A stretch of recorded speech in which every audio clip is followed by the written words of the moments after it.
ప్రభువు మనతో ఉన్నంత వరకు నిజానికి మనము భయపడాల్సినటువంటి అవసరం లేదు అన్న సత్యము ఈనాటి సువిశేష సంఘటన మనకు బోధిస్తూ ఉంది.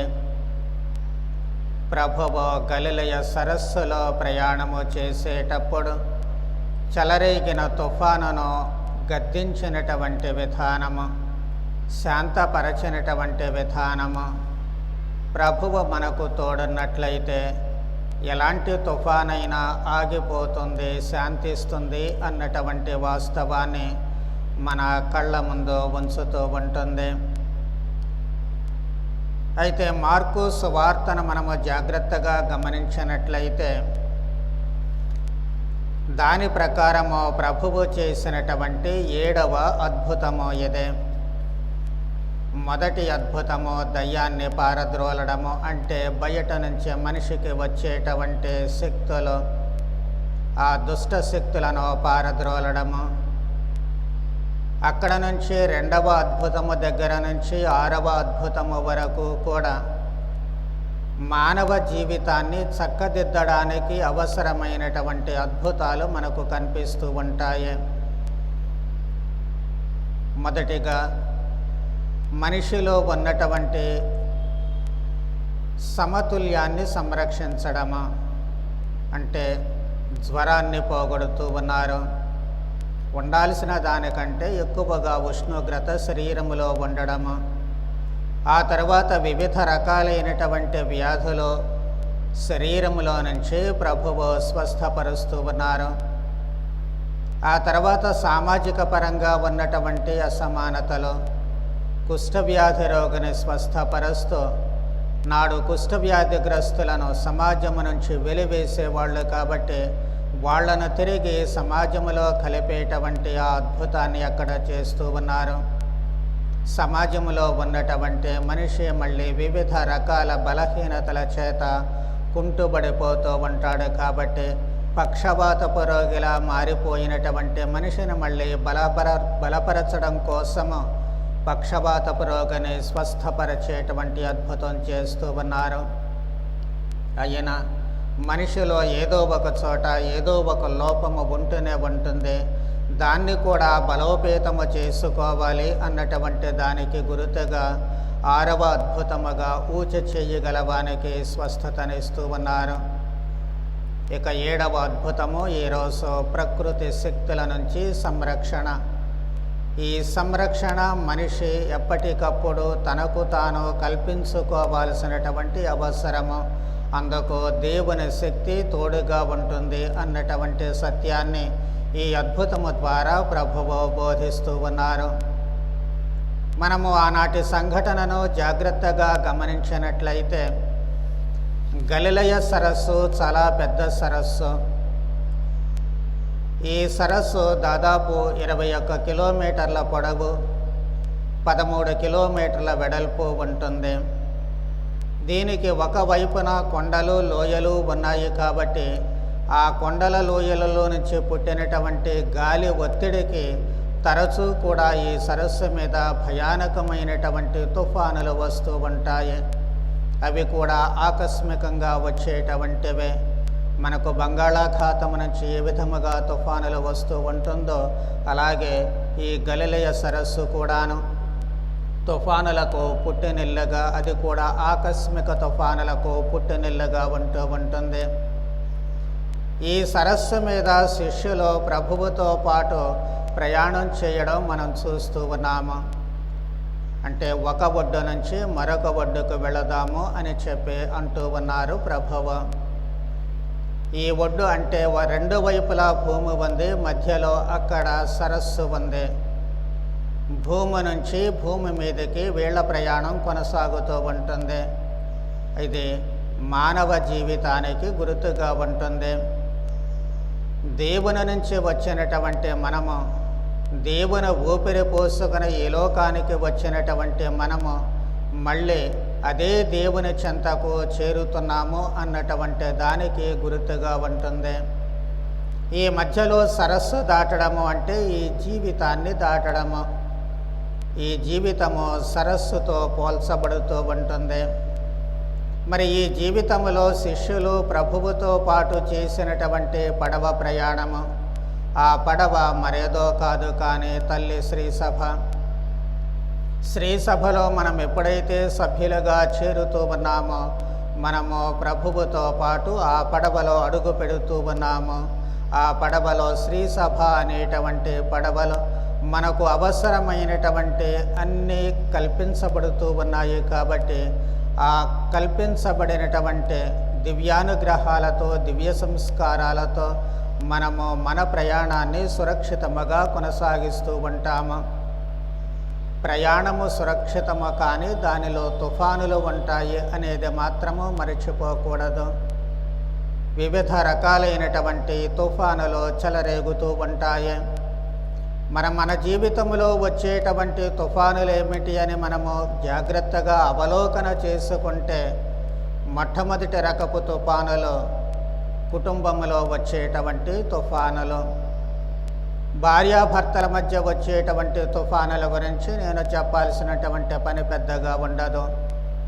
ఒకరిపై ఒకరికి ఉండే అనుమానాల దగ్గర నుంచి ఒకరిపై ఒకరికి ఉండేటువంటి అపనమ్మకాల వరకు, వాళ్ళ శక్తి సామర్థ్యాల దగ్గర నుంచి వాళ్ళు నిర్వహించేటువంటి వివిధ బాధ్యతల వరకు ఎంతగా వాళ్ళ మధ్య తుఫాను చెలరేగుతూ ఉంటుందో, ఏడాదిలో ఎన్ని రోజులు వాళ్ళు సమాధానంగా ఉంటారు, ఎన్ని రోజులు సంతోషంగా ఉంటారు, ఎన్ని రోజులు ఎడమగం పెడమగంగా ఉంటారు, వాళ్ళ మధ్య వచ్చేటువంటి కలతలు ఏమిటి, కొన్ని జంటలు ఎందుకు విడిపోతూ ఉన్నాయి, కొన్ని జంటలు కలిసి ఉన్న చీటికి మాటికి తన్నుకుంటూ వాళ్ళ జీవితాన్ని నరకప్రాయం చేసుకుంటున్నారు అనేటువంటిది అనునిత్యము మనము చూసేదే. ఇది వాళ్ళ మధ్య చెలరేగేటువంటి తుఫాను. కారణాలు ఏవైనా కావచ్చు కానీ ఆ తుఫానులు మాత్రము ఎప్పటికప్పుడు చెలరేగుతూనే ఉన్నాయి. అన్నదమ్ముల మధ్య తుఫానులు అవసరమున్నంత వరకే, అంటే వ్యాపార ధోరణిలో మనిషి ఈరోజు ఇరుక్కుపోతూ ఉన్నాడు కాబట్టి వ్యాపార సరళి మనిషిలో ఉన్నంత వరకు ఆస్తిపాస్తుల కోసమే కానివ్వండి, లేక తల్లిదండ్రులను చూసే బాధ్యతల కోసమే కానివ్వండి, ఇతర కారణాల వల్లే కానివ్వండి, అన్నదమ్ముల మధ్య అక్క చెల్లెళ్ళ మధ్య చిచ్చు ఎప్పుడూ రగులుతూనే ఉంటుంది.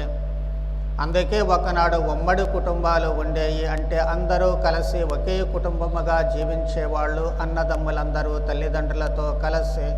కానీ ఈ రోజున అలాంటి కుటుంబాలు కాగడా పెట్టి వెతికినా ఎక్కడా మనకు కనిపించవు.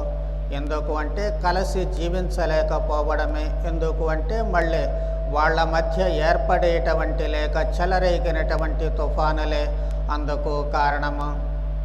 వాటిలోనే మళ్ళీ తల్లిదండ్రులకు పిల్లలకు మధ్య ఏర్పడేటువంటి తుఫానులు. పెద్దవాళ్ళకేమీ తెలియదు, వాళ్ళు పాత చింతకాయ పచ్చడని కొట్టి పారేసేటువంటి పిల్లల మనస్తత్వానికి జీవితానుభవాన్ని రంగరించి వీళ్ళకేమీ తెలియదు, పిల్లకాకులు కాబట్టి మేం చెప్పిందే వినాలి అనేటువంటి వాళ్ళ చేతస్థపు మనస్తత్వము వరకు కూడా కొన్నిసార్లు ఎవరు రైటు ఎవరు తప్పు అనేటువంటిది కూడా తెలియనటువంటి అయోమయములో వీళ్ళిద్దరి మధ్య కూడా అంతర్యుద్ధము అన్ని వేళలా కొనసాగుతూనే ఉంటుంది. ఒకరి అభిప్రాయాలు ఒకరు అంగీకరించలేక తల్లిదండ్రులకు దూరంగా వెళ్ళేటువంటి పిల్లలను మనం చూస్తూ ఉన్నాము. వాళ్ళ కోసము మదనపడేటువంటి తల్లిదండ్రులను మనము చూస్తూ ఉన్నాము. ఇది వారి మధ్య రేగేటువంటి తుఫానులు. అలాగే రెండవ వర్గానికి వచ్చినట్లయితే వ్యక్తిగతమైనటువంటి తుఫానులు మనం చూస్తూ ఉంటాము. బాల్యములో ఏర్పడేటువంటి తుఫానులు, వివిధ రకాలైనటువంటి సంఘటనలు బాల్య మనస్సు మీద చెడు ముద్ర వేసేటప్పుడు ఎదిగేటువంటి వయస్సులో సరైనటువంటి వాతావరణం లేకుండా వాళ్ళ మనస్సులు ఆలోచనలు ఛిద్రమయ్యేటువంటి నేపథ్యంలో ఆ పిల్లల మనస్సులలో సుడిగాలులు రేగుతూ ఉంటాయి. ఏది మంచి ఏది చెడు తెలియనటువంటి నేపథ్యంలో తల్లిదండ్రుల జీవితాలు ఆదర్శంగా లేకపోతే, బడిలో ఉపాధ్యాయుల జీవితాలు ఆదర్శంగా లేకపోతే, తోటి విద్యార్థులతో తమ కలయికలు సరైనటువంటి అవగాహనతో లేకపోతే బాల్యమంతా కూడా తుఫానులతోటే నిండిపోతూ ఉంటుంది. ఇక యవ్వన ప్రాయము వచ్చినప్పుడు వచ్చే తుఫానుల గురించి మనం చెప్పాల్సిన పనే లేదు. ఈరోజు ప్రపంచంలో అదే హైలైట్గా మనకు కనిపిస్తూ ఉంటుంది. వాళ్ళ భావాలు, వాళ్ళ ఆలోచనలు, వాళ్ళ దృక్పథాలు, ఇష్టాలు ఇవన్నీ కూడా వాళ్ళ జీవితాలలో తుఫానులే రేపుతూ ఉంటాయి. వాళ్ళను వాళ్ళనగా చేస్తూ ఉంటాయి. అటు పెద్దవాళ్ళ మనస్తత్వాలను అంగీకరించలేక తమ స్వంత మనస్తత్వాలను కూడాను ఆచరణలో పెట్టలేక రకరకాలైనటువంటి ఇబ్బందులు కుటుంబం దగ్గర నుంచి తమ చేసేటువంటి వ్యాపారాలు, బాధ్యతలు అన్నిటిలో కూడా ఈ తుఫానులను ఎదుర్కొంటూ ఉంటారు. ఆ తర్వాత గృహస్థ జీవితము, బరువు బాధ్యతలను మోసేటువంటి నేపథ్యంలో ఆర్థిక ఇబ్బందుల దగ్గర నుంచి కుటుంబ వ్యవహారాల వరకు, సామాజిక వ్యవహారాల వరకు అనేకమైనటువంటి తుఫానులు కుటుంబ జీవితంలో రేగుతూ ఉంటాయి. ఆ మనిషి తమ బాధ్యతలను నెరవేర్చుకునేటువంటి నేపథ్యంలో అనేక ఆటుపోటులు ఇటు ఇంట్లోనూ అటు బయట కూడా ఎదుర్కొనేటువంటి అవకాశాలు కలుగుతూ ఉంటాయి. ఆ తర్వాత వార్ధక్య జీవితంలో కూడా తాము చేయలేనటువంటి స్థితి ఒకవైపు, తమకు అందుబాటులో లేనటువంటి పరిస్థితులు మరొక వైపు, ఈ రెంటి మధ్య అంతర్యుద్ధము అన్ని వేళలా కొనసాగుతూనే ఉంటుంది. ఏదో చేయాలి అన్న తపన, ఏమీ చేయలేనటువంటి నిస్సహాయ స్థితి, ఈ రెండిటి మధ్య యుద్ధము కొనసాగుతూనే ఉంటుంది. దానికి తోడు పిల్లలు సరిగా చూడడం లేదు అనో, తమ మాటకు విలువ ఇవ్వడం లేదు అనో, లేక వాళ్ళ జీవితాలను సరిగా జీవించలేకపోతున్నారనో రకరకాలైనటువంటివి వాళ్ళ మనస్సులను మదన పెడుతూ ఉంటాయి. వాళ్ళ జీవితాలలో మనస్సులలో తుఫానులే రేపుతూ ఉంటాయి. ఇక మూడవ అంశము సామాజికంగాను. ఇక ఈ సామాజిక తుఫానుల సంగతి మనము చెప్పాల్సినటువంటి అవసరమే లేదు.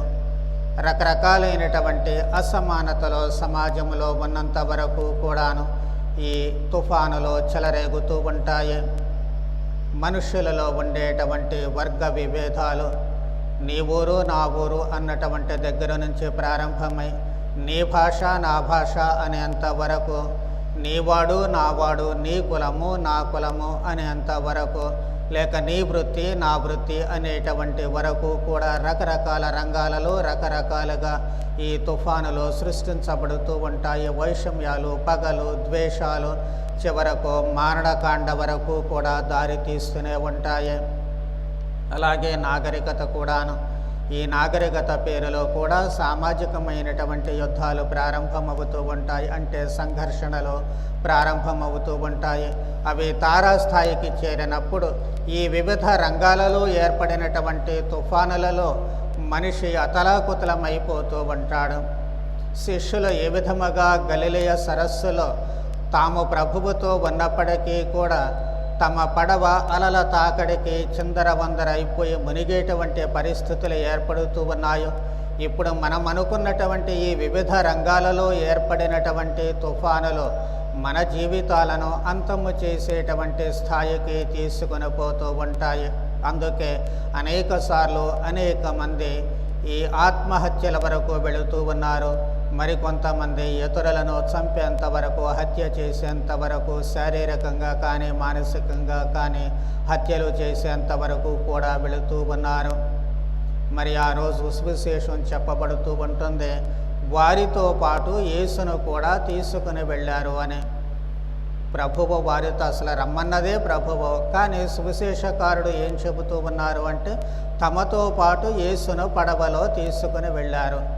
యేసు శిష్యులను తీసుకుని వెళ్ళడం కాదు, కానీ లేక అందరూ కలిసి వెళ్ళారు అని కానీ మాటలు ఆయన వాడడం లేదు. శిష్యులు యేసును పడవలో తీసుకుని వెళ్ళారు అని చెప్పి అంటూ ఉన్నారు.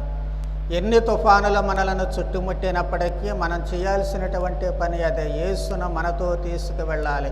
ఏ రంగంలో అడుగు పెట్టినా ఎక్కడ ఉన్నప్పటికీ కూడా ప్రతి మనిషి చేయాల్సినటువంటి పని. శిష్యులు ఆ రోజు తీసుకెళ్లారు, ఈరోజు మనము తీసుకెళుతూ ఉన్నాము. శిష్యుల కంటే మనం అడుగు ముందుకు వేశాము. శిష్యులేమో తమతో పాటు తీసుకుని వెళ్ళారు, మనమేమో మనలో తీసుకుని వెళుతూ ఉన్నాము. మనమే క్రీస్తుగా తీసుకుని ఈ లోకములో అడుగు పెడుతూ ఉన్నాము. ప్రభువుతో పాటు మరొక వ్యక్తి, శిష్యులతో పాటు మరొక వ్యక్తిగా క్రీస్తు ఆ రోజు ప్రయాణం చేశారు, కానీ ఈరోజు మనలో క్రీస్తు ఉన్నారు. మనమే క్రీస్తుగా మారిపోతూ ఉన్నాము. కాబట్టి మన ఈ ప్రయాణము క్రీస్తుతో ఏకత్వాన్ని సాధించుకొని మరి ముందుకు వెళుతూ ఉంది. మరి అలాంటప్పుడు ఆ రోజు పడవలో వాళ్ళతో ఉన్నారు కాబట్టి ప్రభు ఏం చేస్తున్నారు, పడవ అడుగు భాగానికి వెళ్ళి అక్కడ నిద్రపోతూ ఉన్నారు. పడవ అడుగు భాగానికి వెళ్ళి అక్కడ నిద్రపోతూ ఉన్నారు. మరి ఇప్పుడు ప్రభు ఏం చేస్తున్నారు, మనలోనికి వచ్చినటువంటి ప్రభువు, మనగా మారినటువంటి ప్రభువు తాను అక్కడ నిద్రపోవడం లేదు, కానీ మనము నిద్రపుచ్చుతూ ఉన్నాము, మనము జోకుడుతూ ఉన్నాము. తన ఆత్మనే మనకు ఇచ్చి ప్రేరణ కలిగించేటువంటి ఆ ప్రభువు యొక్క ప్రేరణను మనము అణగదొరుకుతూ ఉన్నాము, అడుగు చేరుస్తూ ఉన్నాము. పడవ అడుగు భాగములో అక్కడ ప్రభు ఉన్నట్లుగానే ఇక్కడ మన జీవితపు అడుగు భాగములోనికి ప్రభువుని నెట్టివేస్తూ ఉన్నాము. నిద్రపుచ్చి ప్రభు మీరు అక్కడ భద్రంగా ఉండండి, నా పని నేను చేసుకుపోతూ ఉంటాను అని చెప్పి మనం అంటూ ఉన్నాము. మరి ఆ నిద్రపుచ్చినటువంటి ఆ ప్రభువుని మళ్ళీ తిరిగి చైతన్యవంతము చేయాల్సినటువంటి అవసరము ఉంది. ఆ రోజు శిష్యులు భయపడినప్పుడు వెళ్ళి ప్రభువు లెండి అని చెప్పి ప్రభువుని నిద్రలేపారు.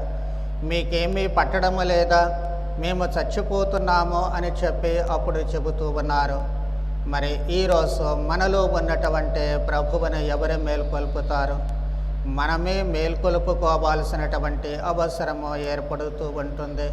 మన ఇప్పటి వరకు అనుకున్నటువంటి ఆ తుఫానులతో పాటు ఈరోజు మన కళ్ళ ముందు కదిలేటువంటి మరొక పెద్ద తుఫాను కరోనా వైరస్. ఈ కరోనా వైరస్ ఒక ప్రాంతానికి మాత్రమే కాదు, కానీ యావత్ ప్రపంచానికి వచ్చినటువంటి తుఫాను. మరి ఈ తుఫానులో చిక్కుకున్నటువంటి మనము వాస్తవానికి కోరుకునేది ఏంటి? ప్రభువు నుంచి ఏం కోరుకుంటున్నాము? ఈ తుఫానును శాంతింప చేయాలి అని చెప్పి కోరుకుంటున్నాము, కానీ ఎలా, ఏ విధముగా ప్రభువు దానిని శాంతింప చేయాలి? ఆ రోజు ప్రభువు లేచారు, గద్దించారు శిష్యులను, శాంతించము అని చెప్పి గాలిని కూడా గద్దిస్తూ ఉన్నారు. భయం ఎందుకు అన్నటువంటి మాట మొదట వాడుతూ ఉన్నారు. భయపడాల్సినటువంటి అవసరం లేదు అంటూ మరొక వైపు ఆ తుఫానును గద్దిస్తూ ఉన్నారు. ఈరోజు కూడా ప్రభువు అదే అభయాన్ని మనకిస్తూ ఉన్నారు. కరోనా రావచ్చు, ఇంకొకటి రావచ్చు. ఇంతకుముందు అనేకమైనటువంటి మహమ్మారి వ్యాధులు వచ్చి ప్రాణాంతకమైనటువంటి వ్యాధులు వచ్చాయి. మరి ఇప్పుడు మళ్ళీ కరోనా వచ్చింది. లేక మన జీవితాలలో ఎప్పటి వరకు అనుకున్నట్లు ఇంట్లో ఉన్నటువంటి, వీధిలో ఉన్నటువంటి అనేక రకమైనటువంటి తుఫానులు, ఇన్ని తుఫానులు చెలరేగుతూ ఉన్నప్పటికీ కూడా ప్రభువు ఇచ్చేటువంటి అభయహస్తము భయం ఎందుకు అని ఈరోజు కూడా. కానీ ఆ రెండవ మాట ఉంది, ఆ రెండవ మాట మాత్రం చెప్పడం లేదు. శాంతించుము అన్నటువంటి మాట ఈరోజు ప్రభువు చెప్పరు. ఆ రోజు తుఫానును గద్దించి శాంతించుము అన్నారు, మరిప్పుడు అంటారా అంటే అనరు. చాలామంది మనం చూస్తూ ఉంటాము, చిన్న చిన్న వీడియోలు వాట్సాప్లో హల్చల్ చేస్తూ ఉంటాయి.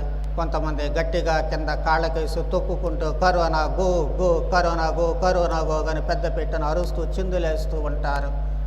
గో అంటే పోతుందా అది? మరి కొంతమంది ఈ కత్తి తీసుకొని బల్ల మీద కోస్తూ, కూరగాయలను కోస్తూ, వీటిని కోస్తూ corona go, corona go, corona die అని చెప్పి అంటూ ఉంటారు. నువ్వు కత్తి పెట్టి కోస్తే కరోనా చచ్చిపోతుందా? సావదు. మరి ఎలా? అటు ప్రభువు శాంతించు అని గద్దించడం లేదు, ఇటు మనం కరోనా గో డై అన్నా కానీ అది చచ్చిపోదు, పోవడం లేదు. ఏం చేయాలి? చేయాల్సినటువంటిది ఏమిటి ఉంది? ఇక్కడ నాకు చిన్న కథ జ్ఞాపకం వస్తూ ఉంటుంది. ఒకసారి తుఫాను వచ్చి వరదలు వచ్చినప్పుడు సుదర్శనం అనేటువంటి ఓ వ్యక్తి ఉన్నాడు. చాలా భక్తుడు, ప్రభువు ఎడల చాలా విశ్వాసము ఉంది. కాబట్టి ఈ తుఫానును చూచి ఆయన ఇంటి బయటకు వరండాలోకి వచ్చి నిలుచున్నాడు. భక్తితో ప్రార్థన చేశాడు. విశ్వాసముతో ఆవగింజంత విశ్వాసం ఉంటే చాలు, ఈ పర్వతాన్ని వెళ్ళి సముద్రంలో పడమంటే పడుతుంది అన్నటువంటి ప్రభుని మాటల జ్ఞాపకం చేసుకున్నాడు. నిండు భక్తితో విశ్వాసముతో ప్రార్థించడం మొదలుపెట్టాడు. ఆయన విశ్వాసానికి కొరతేమీ లేదు. ఆయన భక్తిని శంకించేటువంటి అవకాశము లేదు. ఆయన ప్రార్థన చేస్తూనే ఉన్నాడు. తుఫాను మాత్రం ఆగలేదు, కానీ అంతకంతకు పెరుగుతూ ఉంటుంది. ఇదే సందర్భంలో నీళ్లు రోడ్ల మీదకు వచ్చాయి, తన ఇంటి ముంగిటికి వచ్చాయి. అప్పుడు ప్రభుత్వం వారు ఏర్పాటు చేసినటువంటి సాధారణ పడవలు వచ్చాయి. ఇదిగో ఉన్నటువంటి వాళ్ళందరూ బయటికి రండి, తుఫాను పెరిగిపోతూ ఉంటుంది, మిమ్మల్ని సురక్షిత ప్రాంతాలకు చేరుస్తామంటూ కేకలు వేస్తున్నారు. ఈయన మాత్రము నా దేవుడే వచ్చి నన్ను కాపాడతాడు, నాకు ఆ విశ్వాసం ఉంది, మీ సహాయం నాకు అవసరం లేదు, మీరు వెళ్ళిపోండి అన్నాడు. నీళ్లు కాస్త పెరిగాయి, నడుములోతు వరకు వచ్చాయి. అయినా ఆయనలో విశ్వాసము సడలలేదు. మళ్ళీ మరబోటులు వచ్చాయి, మరపడవలు వచ్చి వాళ్ళు కేకలు వేశారు, నాయనా వరదలు పెరిగిపోతూ ఉన్నాయి, నిన్ను సురక్షితమైనటువంటి ప్రాంతానికి తీసుకువెళతాము రమ్మని చెప్పారు. ఆయన తన విశ్వాసాన్ని వదలలేదు. ఆయన దేవుడే నా విశ్వాసము ద్వారా ఈ వరదలన్నీ తగ్గిస్తారు, తుఫాను ఆపుతారు, కాబట్టి నేను రానవసరం లేదు, మీరు వెళ్ళండి అని వాళ్ళ అభ్యర్థనను తిరస్కరించాడు. చివరికి నీళ్ళు గొంతు దాకా వచ్చాయి. అప్పుడు హెలికాప్టర్ వచ్చింది. త్రాళ్లను క్రిందకు వేసి అక్కడక్కడ ఉన్నటువంటి వ్యక్తులను తీసుకుని వెళుతూ ఉంది. ఈ సుదర్శనాన్ని చూచినప్పుడు కూడా వాళ్లకు తాడు క్రిందకు విసిరారు. నాయనా, కాసేపు ఉంటే నీవు చచ్చిపోతావు, నీళ్లలో మునిగిపోతావు, ఇదిగో ఈ తాడు పట్టుకో, నిన్ను మేము పైకి లాగి సురక్షిత ప్రాంతానికి తీసుకుని వెళతాము అన్నారు. అయినా నిరాకరించాడు. ఫలితము కొద్దిసేపట్లోనే నీళ్లలో తాను మునిగి మరణిస్తూ ఉన్నాడు. మరణించిన తర్వాత సహజంగానే ఎక్కడ ప్రభువు సమక్షానికి తీసుకుని రాబడ్డాడు. ఈయనకు అంతులేని కోపం వచ్చింది, ఆవేశం వచ్చింది. ఆ ఎదురుగా ఉన్న రాయప్ప గారిని కూడా లెక్క చేయకుండా గబగబా యేసు ప్రభు వద్దకు వెళ్ళి ఆవేశంతో ఊగిపోతూ ప్రశ్నించాడు. ప్రభు, మొదట నుంచి చిన్నప్పటి నుంచి నాకెంత భక్తి ఉందో తెలుసు, నాకెంత విశ్వాసం ఉందో మీకు తెలుసు. నేను విశ్వాసముతో ప్రార్థించాను, మీకోసం ఎదురు చూచాను, నా విశ్వాసాన్ని చివరి క్షణము వరకు భయపడకుండా కాపాడుకుంటూ ఉన్నాను. అయినా నీవు నన్ను నీళ్లలో ముంచి చంపివేశావు, ఎందుకు అని చెప్పి ఆవేశంతో ప్రభువునే ప్రశ్నించాడు. ప్రభువు చిన్నగా నవ్వారు. నాయన, నీవు విశ్వాసముతో ప్రార్థించావు కాబట్టి నీకు మొట్టమొదట మామూలు పడవ పంపాను, నిరాకరించావు. రెండవసారి మరపడవ పంపాను, అయినా నిరాకరించావు. మూడవసారి ఏకంగా హెలికాప్టర్నే పంపాను, అయినా నువ్వు నిరాకరించావు. ఇంకా నన్ను ఏం చేయమంటావయ్యా అని చెప్పి అన్నారు. మీరు తుఫానును ఆపాలి, తుఫానును ఆపాల్సిందే, అది మీరు చేయలేదు. మీరు చేయాల్సిందే మీరు చేయకుండా నేను చేయాల్సిన దాన్ని గురించి మీరు చెబుతున్నారు. ప్రభువు, మీరు ఆనాడు తుఫానును ఆపారు కదా గలిలయ సరస్సులో, మరి ఈరోజు ఎందుకు ఆపలేదు? ప్రభువు ఓ క్షణమాగారు. నాయన, నీవన్నది కరెక్టే. ఆ రోజు తుఫానును గద్దించాను, తుఫాను ఆగిపోయింది. ఈరోజు నేను మరో మనిషిలా బయట లేను, నేను నీలోనే ఉన్నాను. నీలోనే నేను ఉన్నప్పుడు ఆ గద్దింపు, ఆ శాంతి అనేటువంటిది ఎక్కడి నుంచి రావాలి? నీలో నుంచే రావాలి. మరి నీవు గద్దించాలి. ఎవరిని గద్దించాలి? నీవు సమన్వయమైనటువంటి సమతుల్యమైనటువంటి జీవితం జీవించగలిగినప్పుడు నీలో ఆ గద్దింపు అనేటువంటిది వస్తూ ఉంటుంది. నీవు నిన్ను గద్దించాలి, నేను గాలిని ఆపమంటావా? గాలిని గద్దించి గాలిని ఆపితే నీవు గాలిలా పీల్చుకుంటావు, ఎలా బ్రతుకుతావు? నీటిని ఆపమంటావా? నీటిని ఆపితే నీవెలా జీవిస్తావు? కాబట్టి అవి తమ పనులు తమ చేసుకొని పోయేటువంటి నేపథ్యంలో నీవు సమతుల్యాన్ని పాటించకుండా చిందరవందర చేశావు. ఆ చిందరవందర చేసిన నేపథ్యంలో నీవు అది చేసే పని, నేను చేసే పని ఎందుకు చేయలేదు నన్ను అడుగుతున్నావు. కానీ దాన్ని చేసే పనిని దాన్ని ఆపడము కాదు, నీవు చేయాల్సింది ఏమిటి? దానిలో నుంచి నీ రక్షణ నీవు ఏర్పాటు చేసుకోవాలి. అది చేసుకోలేకుండా పోయావు. అందుకు అవసరమైనటువంటి వనరులు ఇచ్చాను నీకు. 2 సార్లు బోట్లు పంపాను, మరి హెలికాప్టర్ పంపాను, కానీ వినియోగించుకున్నావా? వినియోగించుకోలేదు. నీవు చేయకుండా ఇంకా మళ్ళీ నన్ను నిందిస్తున్నావు అని చెప్పి ప్రభు అంటారు. అప్పటికి కానీ ఆయనకు కనువిప్పు కలగలేదు. ఇదే మన జీవిత సత్యం. ఇది కథే కావచ్చు, కానీ వాస్తవంగా మన జీవిత సత్యము అక్కడే ఉంటూ ఉంటుంది. మనము చేసేటువంటి పనులలో సమతుల్యాన్ని లేపించి అనేకమైనటువంటి తుఫానులు మనమే సృష్టిస్తూ ఉన్నాము. మరి ఈ సృష్టించినప్పుడు అవి లేకుండా చేయడం కాదు, కానీ మనం ఇప్పుడు శాస్త్రవేత్తలను అంటూ ఉంటాం, కరోనా వచ్చింది దానికి మందేది, దాన్ని నిర్మూలించడానికి మందు కావాలి అంటాం, కానీ దాన్ని నిరోధించడానికి మనం ఏం చేస్తామనేది ఆలోచించము. ఆ నిరోధించగలిగినటువంటి శక్తి మనలో ఉంది. చిన్న చిన్న పనులే మనం చేయగలిగినటువంటిదే. ప్రతిరోజు వేడి నీళ్ళు తాగడం దగ్గర నుంచి శుభ్రంగా ఉండడం వరకు ఇవన్నీ కూడా చేస్తే అది తన దారిని దాని పోతూ ఉంటుంది. కానీ మనం చేయాల్సిందే మనం చేయం. అక్కడ శాస్త్రవేత్తలు చేయాలి, గోలి వేసుకుంటే దెబ్బెంబడ పోవాలి అంతే. అది చేయలేకపోతే అది వాళ్ళ చేతగానితనం. మన చేతగానితనాన్ని బయట పెట్టుకోము. మనం చేయాల్సినటువంటి దాన్ని మనం చెయ్యం. జీవితంలో ప్రతి సమస్య మనము ఇలాగే చేస్తూ ఉంటాము, ఇలాగే పెద్ద గుట్టలా పేర్చుకుపోతూ ఉంటాము. ఆ సమస్యకు పరిష్కారం ఏమిటి అని మనం ఆలోచించము. ఆ సమస్యను ఎలా అధిగమించగలమని ఆలోచించము. ఉన్నటువంటి అవకాశాలు, ఉన్నటువంటి వనరులు తీసుకొని మనము ఈ తుఫాను సమస్య అనేటువంటి ఈ తుఫానును ఎలా అధిగమించి దాని నుంచి మనము సంరక్షించుకోగలమని ఆలోచించము. సాక్షాత్తు ప్రభువే మనలో ఉన్నారు. ఆయన ఆత్మ మనలో ఉంది. జ్ఞానము, తెలివి, బుద్ధి, విమర్శ, దృఢము ఇవన్నీ కూడా ప్రభువు పవిత్రాత్మ ద్వారా మనకు అనుగ్రహించారు.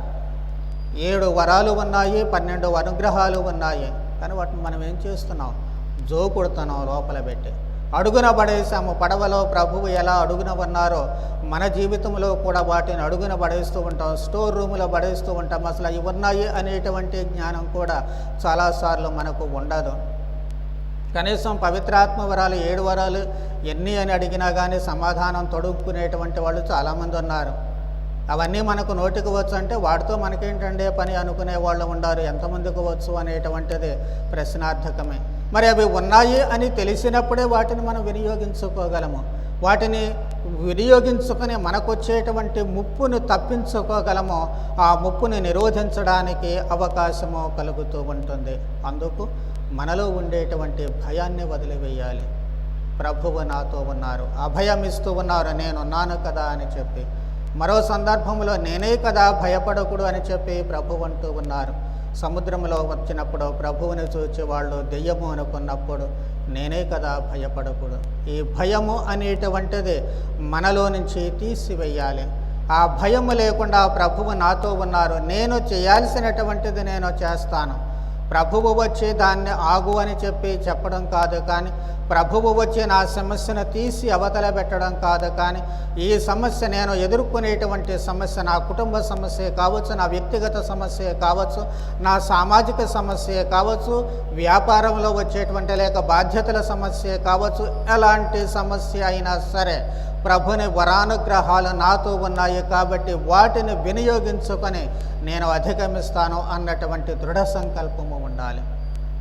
అన్నిటినీ సమతుల్యతతో చేసుకొని పోయేటువంటి ఇంగిత జ్ఞానం మనకు ఉండాలి.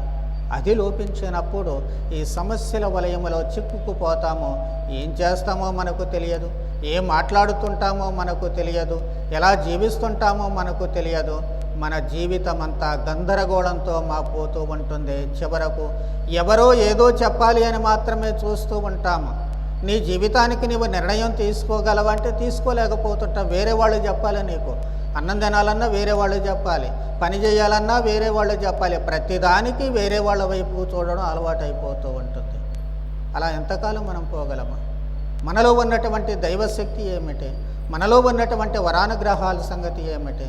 ఆ జ్ఞానము మనకు వచ్చినట్లయితే ఖచ్చితంగా మనము క్రీస్తు ఆ రోజు తుఫానును గద్దించినట్లు ఈరోజు మనకున్నటువంటి సమస్యలు, మన చుట్టూ ఉన్నటువంటి తుఫానులను శాసించగలిగినటువంటి శక్తి సామర్థ్యాలు మనకుంటాయి. శాంతించుము అని మనం చెప్పగలము. ఆ శాంతిని మనమే సాధించుకోగలము. ఆ శాంతిలో మనము జీవించడానికి అవకాశము కలుగుతూ ఉంటుంది. అప్పుడే మన జీవితాలు ప్రశాంతంగా ఉండడానికి అవకాశము కలుగుతూ ఉంటుంది. ఈ నేపథ్యంలోనే ఈరోజు పూజా ప్రారంభంలో అనుకున్నట్లుగా ఫాదర్స్ డే, తండ్రి రోజును జ్ఞాపకం చేసుకుంటూ ఉన్నాము. కొన్నిసార్లు వీటి గురించి ఆలోచిస్తే మనసు సిగ్గుతో చితికిపోతూ ఉంటుంది. ఫాదర్స్ డే ఎందుకు చేసుకోవాలి, మదర్స్ డే ఎందుకు చేసుకోవాలి, బ్రదర్స్ డే ఎందుకు చేసుకోవాలి అంటే,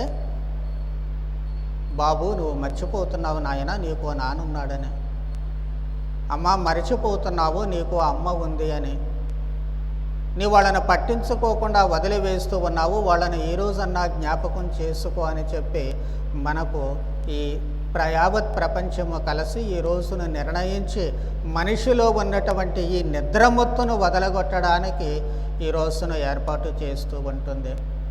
ఎన్ని రకాలు తల్లిదండ్రులు చివరకు తమ జీవన భృతికి కొడుకుల మీద కోర్టులో కేసులు వేయాల్సినటువంటి దుస్థితికి ఈరోజు ప్రపంచం వస్తూ ఉంటుంది. ఎన్ని రకాలుగా వాళ్ళని కాస్త ప్రేమగా మనలను చిన్నప్పటి నుంచి పెంచి పెద్ద చేశారు. మరి వాళ్ళని కాస్త ప్రేమగా వార్ధక్యములో చూసుకునేటువంటిది మనకెందుకు లేదు? మనం చిన్నప్పుడు ఎన్ని రకాలైనటువంటి పనులు చేస్తున్నా, ఎన్ని దుష్క్రియలు చేస్తూ ఉన్నా, ఎన్ని తొంటరి పనులు చేస్తూ ఉన్నా ఎంత ఓపికతో వాళ్ళు భరించారు. మరి ఈరోజు వాళ్ళు మైల వయసులో ఉన్నప్పుడు మనమెందుకు ఆ ఓపికను తెచ్చుకోలేకపోతూ ఉన్నాము? వాళ్ళలో చేదస్తం ఉండవచ్చు, ఏదో పిచ్చి పిచ్చి మాటలు మాట్లాడుతూ ఉండవచ్చు, పిచ్చి పిచ్చి పనులు చేస్తూ ఉండవచ్చు, పిచ్చి కోరికలు కోరుతూ ఉండవచ్చు. మనకు అవి అర్థం లేనటువంటివిగా అనిపించవచ్చు. కానీ ఎందుకు సహించలేవు? నీకు జన్మనిచ్చినటువంటి తండ్రి, నీకు జన్మనిచ్చినటువంటి తల్లి, ఒకే ఒక కారణము, 101 తప్పులు తల్లిదండ్రులు చేసిన ఒక కారణము చేతనే వాళ్ళని ప్రేమించాలి. ఏమిటి అంటే, నీకు జన్మనిచ్చారు. తల్లి గర్భములో ఉన్నప్పుడు నువ్వు బయటికి రాకూడదని వాళ్ళిద్దరిలో ఎవరు అనుకున్నా నువ్వు బయటికి రావు, నీ జీవితం అక్కడే అయిపోయి ఉండేది.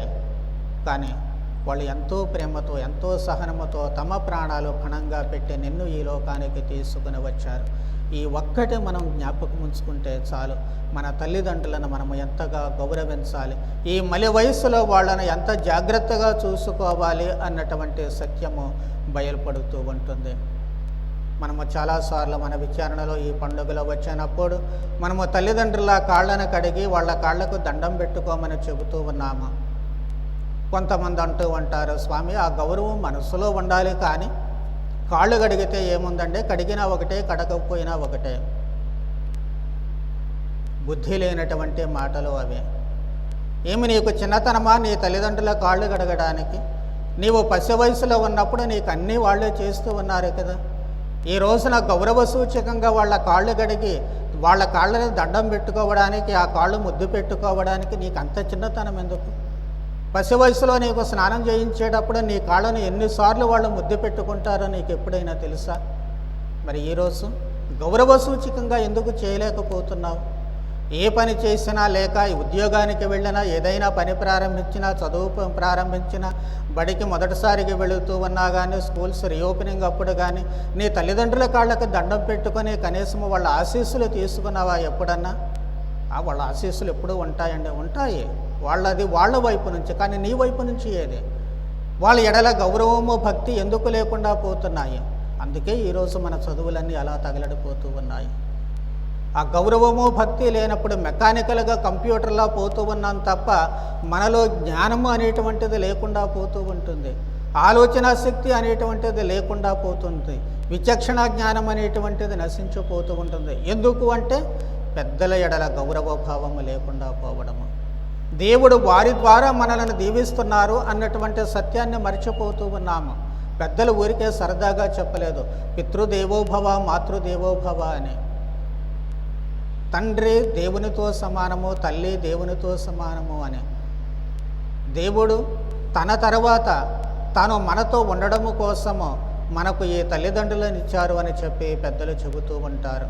మరి అలాంటప్పుడు వాళ్ళ ఆశీస్సులు మనం తీసుకోవడానికి ఎందుకు చిన్నతనం అనుకుంటాము, వెనకడుగు వేస్తూ ఉంటాము, లేక అది మన హక్కులాగా వాళ్ళు ఎలాగో ఇస్తారులే, ఎందుకు వాళ్ళకి దండం పెట్టడం, వాళ్ళని గౌరవించడం అనేటువంటి దృక్పథం ఉంటుంది. అదే ఉంటే రేపటి రోజున వాళ్ళని తీసి అవతల పడేస్తూ ఉంటాము. చివరి వరకు వాళ్ళ మీద గౌరవం ఉండాలి అంటే ఇదిగో ఎలాంటి పనులు చేయాలి, ఏదో ఒకటి వాళ్ళ మీద గౌరవం చూపించే పని ఈరోజు ఖచ్చితంగా ప్రతి ఒక్కరూ చేయాలి అనే యావత్ ప్రపంచం ఈ రోజున ఫాదర్స్ డేని కొనియాడుతూ ఉంటుంది. కాబట్టి ప్రతి ఒక్కరూ కూడా ఈరోజు మీ తల్లిదండ్రుల ఎడల ప్రేమ చూపించండి. వాళ్ళ కాళ్ళు కడిగి వాళ్లకు దండం పెట్టుకొని వాళ్ళ చేత దీవెనలో పొందండి. వాళ్ళకు చిన్న బహుమతి ఇవ్వండి.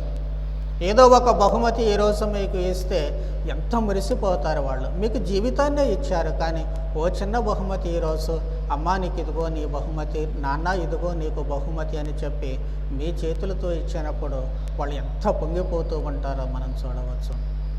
దేవాలయంలో ఎక్కడ చేసినప్పుడు నేను చాలాసార్లు గమనించాను, తల్లిదండ్రుల కళ్ళలో నీళ్లు వచ్చి ఏడ్చేసినటువంటి సందర్భాలు ఉన్నాయి. తమ పిల్లలు ఇచ్చినటువంటి ఆ చిన్ని చిన్ని గిఫ్టులు చూచి, బహుమతులు చూచి. మరి వాళ్ళకి ఆ అనుభూతుల్ని అందించడం నీకు సంతోషంగా ఉండాలి కదా. అది లేకపోతే మళ్ళీ మనము ఎప్పటికప్పుడు నాగరికతలో ముందుకెళ్తున్నాం అనుకుంటాం, కానీ వెనక్కే పోతూ ఉన్నాము. కాబట్టి ఈ రోజున తల్లిదండ్రులను జ్ఞాపకం చేసుకుని వారి కోసము ప్రార్థన చేద్దాము. ఈ లోకంలో జీవిస్తూ ఉన్నటువంటి తల్లిదండ్రులకు గౌరవాన్ని చూపించదాం. వాళ్ళ మనస్సులను కష్టపెట్టకుండా జీవించడానికి ప్రయత్నం చేద్దాము. వాళ్ళు ఇబ్బంది పడకుండా వాళ్ళకు ప్రేమ, గౌరవాలు, ఆదరణ, అభిమానాలు అందించడానికి అందరూ కూడా ప్రయత్నం చేద్దాము. మరణించిన తల్లిదండ్రుల కోసం ప్రార్థన చేద్దాము.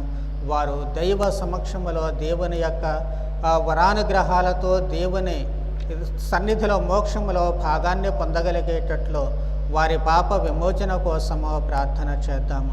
కాబట్టి ఒకవైపు తుఫానులు అధిగమించడానికి వాళ్ళే మనకు అన్ని వేళలా సహాయ సహకారులుగా ఉన్నారు. కాబట్టి జీవితంలో తుఫానులను అధిగమించడానికి కావలసిన వరానుగ్రహాలను దయచేయమని భగవంతుణ్ణి ప్రార్థన చేస్తూ, అలాగే అందరి తండ్రులను తల్లులను కూడా దీవించమని ఆ దేవుణ్ణి ప్రార్థన చేద్దాం.